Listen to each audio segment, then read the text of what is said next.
photographs there, many of them showing you, as you are well known, as Father Peter McDonough, a deaf priest who preached using British Sign Language. But in 2009, you suddenly announced, during one of your sermons, that you intended to give up the priesthood because you were the father of a 4-year-old son. That must have been one of the hardest things you've ever had to do in your life. Oh, it was a massive change, really. Inside, I was feeling incredibly nervous. But I realised I had to make the decision because I had a 4-year-old son. A lot of people think I wanted to keep it hidden, but that wasn't true. I'd been meeting the bishop many times. It's a long story, too long to go into all the details, but in the end, I felt I just had to stand up and come out with it and tell everybody. It was the best way. As the day approached when you knew you would make the announcement, what was going through your mind? What were you feeling?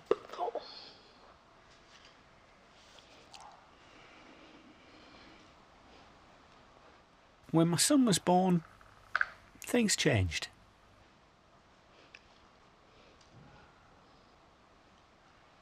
I had to think not just about my life, but about his life.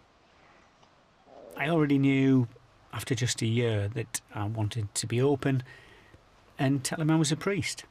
I didn't want to hide anything from him. You had been a priest for 27 years. Was this a calling? Was it what you'd always wanted to do? No, when I was growing up, I never thought about becoming a priest. I was interested in engineering, electricity, astronomy, the stars, anything scientific, really. Then, when I was 20, I went to Sheffield University, travelling back and forward. Came home for the Christmas holidays. My mother was ill, and then, after a week, she died suddenly. I was very shaken. I called an ambulance and I called the deaf chaplain. The chaplain who worked with deaf people. Went outside, and I can still remember it very clearly. It was 10 to 10 at night. It was January, but it wasn't cold. Of course, it was very distressing.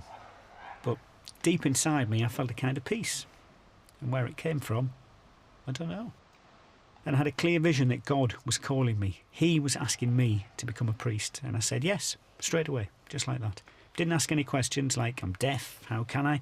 Didn't feel anything like that. I said yes, and that was it.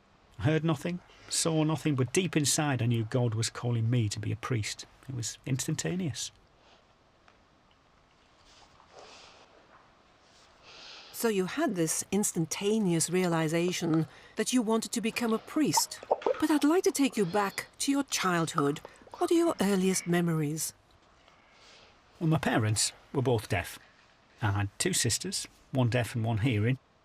And up to the age of 10, I don't really have a lot of memories. I remember going to a lot of different schools and PHUs, plonked in one hearing school after another. I didn't know any difference. I just remember playing games all the time. I remember one year, in one class, I was maybe 6 or 7, there were kids of all ages. And I remember one deaf boy, George, he was 16. We were all in one class, playing games most of the time. We taught nothing. My mother wasn't satisfied. She was always going to the Education Authority. Then when I was 10, I was moved to Boston Spa. Your mother and father and your 2 sisters, what were they like? Can you tell us a bit more about them? My mother and father were very different. My father was really deaf. Only BSL. He had no English at all, nothing. Couldn't read, couldn't lip read, couldn't write. My mum could do both. She could sign and speak and lip read quite well. We always went to St Joseph's Deaf Club in Manchester. They had a chaplain for the deaf who could sign. It was a deaf club and a good deaf community, so we went there. Back at that time, nothing much happened at the weekend. Then when I got older, I started playing football for Manchester Deaf Club on a Saturday. And on a Sunday I went to the deaf church. that was about it. You went to Boston Spa, a Roman Catholic school run by nuns. What influence did that have on your belief in God and your faith? All the teachers there were good. One of them, Sister Barbara, she was a powerful woman. She was a strong advocate for deaf children's education. When I was about 13 or 14, she became head teacher, and she brought in a lot of big changes. She introduced subjects like maths, biology, geography, chemistry, physics, lots of new subjects. I was really interested. She believed strongly that deaf children could do it. She influenced me a lot because of her faith in God, and I think she passed that on to me. In 1973, you left Boston Spa. At that time, did you have any thoughts about what you wanted to do? When I left school, I wanted to do my A-levels in physics, chemistry and maths. Electrical engineering, I was interested in that. So I decided to switch from A-levels to OND engineering because it was more practical, more hands-on. It included design, drawing plans, working with electrical components. So I did the OND for 2 years. It was okay. There were no interpreters, but I persevered and got through it. It wasn't fantastic because I was just on my own. I went along, read my books, asked questions, so I got through the 2 years. After that, I spent 1 year at Sheffield University. That was a big difference. So at that time, you were young, going to college and university. Did you have any plans for the future, like getting married, having a family? Did you have a girlfriend at that time? No, I was only 20. I was just looking forward to a new life. I'd left school. My passions were engineering, anything electrical, planes, astronomy. There wasn't time for other things. I played football, went to the deaf club, had a very full life. I didn't think too far ahead into the future at that time, not at 20. Now, some people may be quite religious, have a strong faith, but when something like the death of a mother happens, they may reject God and feel angry. But with you, it actually confirmed you in your faith. Why? True. People have different reactions to death. For me, it was a life-changing experience. Maybe when I was growing up, I did have an inner faith that prepared me for that moment when my mother died. Maybe that sudden upsurge of faith helped me deal with it. Made it clear the way I wanted to go. It was like a clear vision. I wanted to become a priest. That was it. Nearly all of your life, you lived in Manchester. Now you went off to Spain, to Valladolid. What made you pick Spain? Well, there are 2 colleges here, one in Birmingham, one in Durham. Now, at that time, 1976, they were huge places. They had 200 or 300 students each. They were really too big for me as a deaf person. In Valladolid, in Spain, there were only 30 English students. It was much smaller, more like a family, so it was easier for me to fit in. Those are the reasons, and for me, it was the right choice. When they told me I was going to Spain, I thought, oh, Spain, that's exciting. Never thought anything else about it. I was just keen to go. Then I realised when I arrived, I was going to have to learn Spanish. But I loved the Spanish language and culture. I had a fantastic 6 years there. Loved it. In 1982, Pope John Paul II came to your home city, Manchester. In the open air and the park, he ordained you as a priest. Was that a very proud moment for you and your family? Proud? Well, I think my family were proud, especially my dad. For me, I was more just lost in the event and a bit nervous. When it was over, I felt very relieved. Maybe I would have enjoyed it more if I'd been older, but I was young, so I was a bit shell-shocked. I sort of went through it all in a dream. So you'd been ordained, now you were a priest. How did it feel? What was in your mind? After my ordination, I started in my new parish, about half an hour's drive away. So I started in the parish, but I had to rely on lip reading. I started doing some sign language teaching. When I look back, I stayed in the parish for 5 years. It was too long for me. Should only have been 3 years. I was taken to hospital twice because of stress. I think I was too tired with the stress of having to lip read all the time. The people were great, fantastically helpful. They used facial expressions a lot. Northern people are very friendly.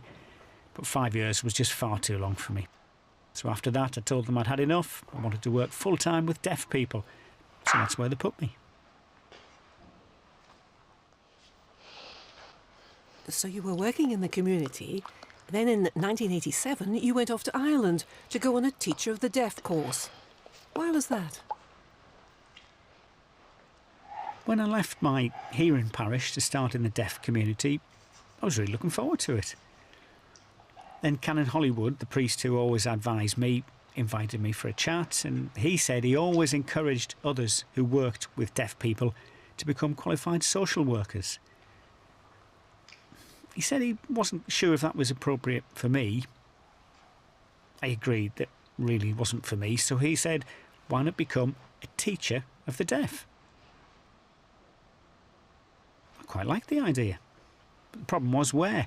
Well, he suggested going to Dublin for a year. I thought, OK, it's only 1 year, so I went to Dublin.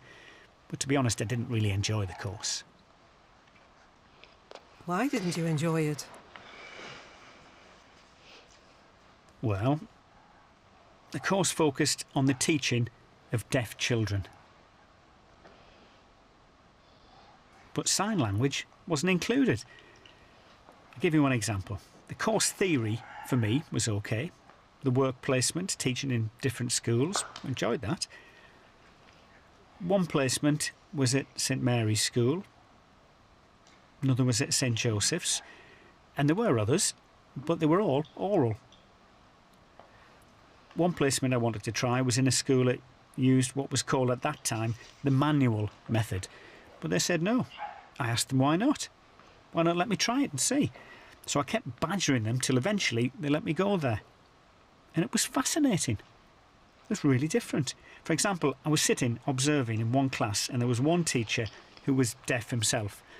He wasn't actually qualified or anything. He was just a deaf person teaching the kids using sign language and finger spelling. No mouth patterns at all, just signing. And all the deaf children sat there with their eyes glued on him. They were completely transfixed, focused on what he was saying. And their behaviour was fantastic. And the other schools I saw, St Mary's and St Joseph's and the others, when the teachers were speaking to the children, their attention was constantly wandering. And the teachers had to keep saying, look at me, behave, pay attention, children. They just wouldn't pay attention to the teachers. They'd lost interest. But with a deaf teacher, they were full of concentration. It was completely different. So I wrote a report and handed it in. They weren't happy, they didn't like what I'd written, but it was the truth. So you were already a deaf priest. Then you went to Durham University on the BSLTA course, and then an MA. Why did you want to add these? It was fantastic. I enjoyed the MA course. It was a real eye-opener. I remember one module was about culture. It was talking about deaf identity, language, the mother language and so on. That really hit home. It talked to who I am. I'm deaf, my parents were deaf. I'm working in the hearing world, working between deaf culture and hearing culture. Wow. And the more I read, it became another big life-changing experience for me. So when I came back one Sunday, I was thinking about taking Mass. Up to then, I'd always used my voice and signed at the same time. But I thought about it, and I said, no, I'm not going to use my voice. I'm just going to sign. People were a bit taken aback, and it was a bit strange, but I was determined. Once I started, straight away, I realised there was an immediate bond with all those deaf people in the congregation. It was instant. Before that, I'd been using sign-supported English, really, speaking and signing at the same time. And it was okay, but with BSL, it was totally different. I just felt comfortable, at one with them. It was fantastic. So BSL helped me a lot with my work. So working with the deaf community using BSL, did you feel they had a real rapport with you? I'm one of them. They know I'm on the same level as them. We're from the same world. They could ask me anything they wanted. I wasn't up on a pedestal. They respected me as a priest, and there was a little professional distance, but we could still have everyday conversations, and there was a bond. I think that was important. I felt comfortable, one of them, deaf with deaf. There was no language issue. We could communicate easily. It was our language, our culture. So you had this close relationship with your congregation because of the language. Do you think the Roman Catholic Church and other churches are missing out on something in relation to the deaf community? Yes. The church is really a way for us to get to know God, to find our role and our place in the world. What's important is language and communication. Prayer isn't something that's only done with the mouth or the ears. I strongly believe it's done with the eyes as well, with a sense of smell, with feeling and touch, everything, mind, body and spirit. Most hearing churches focus on speech and hearing, and people switch off. Deaf people use their sight, their smell, their other senses to commune with the environment. That's very important. And when hearing people get the chance to experience that, they like it too. They realise something's been missing. We have something to offer. We've been banging on about deaf awareness, telling them to forget about speech and listening. It's too verbal. You don't just talk to God like that. The message of God fills the whole body. So you'd been a priest for 27 years. Then, in 2004, you had a son through a relationship with a woman you'd been working with. So how did that affect your situation as a priest? Well, it wasn't something that happened just like that. There was a long build-up trying to find different solutions, which all failed. I had meeting after meeting. I remember one example. I wanted to come out and disclose it, but the bishop was reluctant, so he advised me to go for therapy for a year. So I accepted that, and for a year I went for therapy. But after a year of therapy, I felt just the same. I knew what I wanted to do. So I went back and told him I did want to disclose. But he was really reluctant. Well, this went on for a few more months. And then I said I'd had enough. I said, if you want me either to keep quiet or leave, and there's no third choice, I'll have to leave. I have to think of him, my son, and his mother. It was difficult for her. So it became clear, but it took me 4 years to eventually get there. People thought I'd simply been trying to keep it hidden. But it wasn't like that. It was one step at a time, trying to find the right way, until finally I knew what I had to do. If the church moves so slowly, it must be difficult for a priest, the issue of relationships and having children. You had taken a vow to abstain from sex, but then you broke that vow. How did you feel? There are many priests, and they're all different. The rule on celibacy was only added to church law 1,000 years ago. Before that, there were priests who married and had families. So it's a law that can be changed. It's only a tradition. But I don't think celibacy will be scrapped completely. it will be important to keep the options. So some will choose to remain celibate, but I think some will become married priests.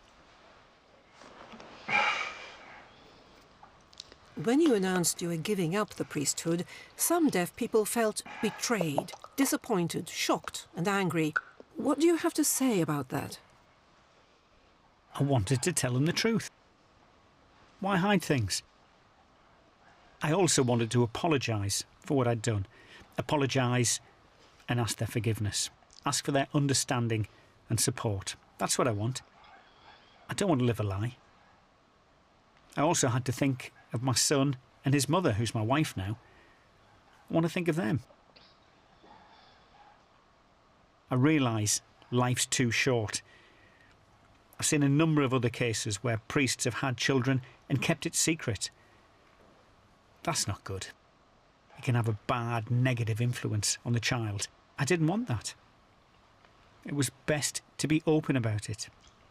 It should have happened earlier. I didn't realise it would be such a long, slow process. It was very difficult. It must have been hard for you to find a way forward.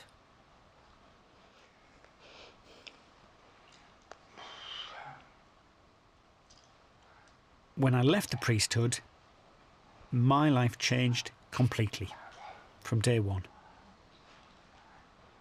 Felt like a fish out of water. Didn't belong on land or in the sea. I was floundering somewhere in the middle. It took me 2 years to settle down a bit and feel more comfortable. My goodness, it was difficult. Huge change. Wasn't easy. So now you're a married man with a family. How has your life changed? I'm very happy with my family. It's great, yes. I'm also happy to be back among the deaf community, working part-time as a pastoral officer. I'm happy about that.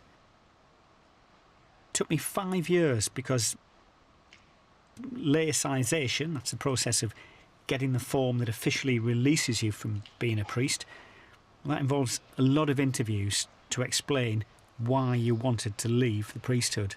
There's a lot of red tape. It should really only take 2 years, but it took us 5 years before we could finally get married. That's not acceptable to me. But once you're ordained as a priest, when you receive the sacrament and you're ordained, you're a priest for life. No one can take that away from you. Only God. God gave it to me. It was His gift. And I feel strongly, deep inside me, that I am still a priest. No one can take that away. No piece of paper. That means nothing. But I can't just ignore it all and carry on working as a priest because the bishop gave me the authority and then he took it away again. I have to respect that. You gave up the priesthood for your son. Can you tell me what he's like? He's a beautiful boy. I'm teaching him to sign. He's involved in a lot of things. Drama, street dancing, swimming, football, the scouts, karate. It's just like any boy, really. I don't tell him what to do. He decides for himself. And I think that's important. Talking about you now, Peter McDonough, we know you as a holy man. How would you sum up where you are now? And looking ahead, what more would you like to achieve? A holy man? That really makes me laugh. Who can say any person's holy? We're all human.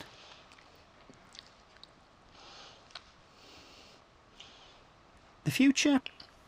I don't know. I'm happy with my family.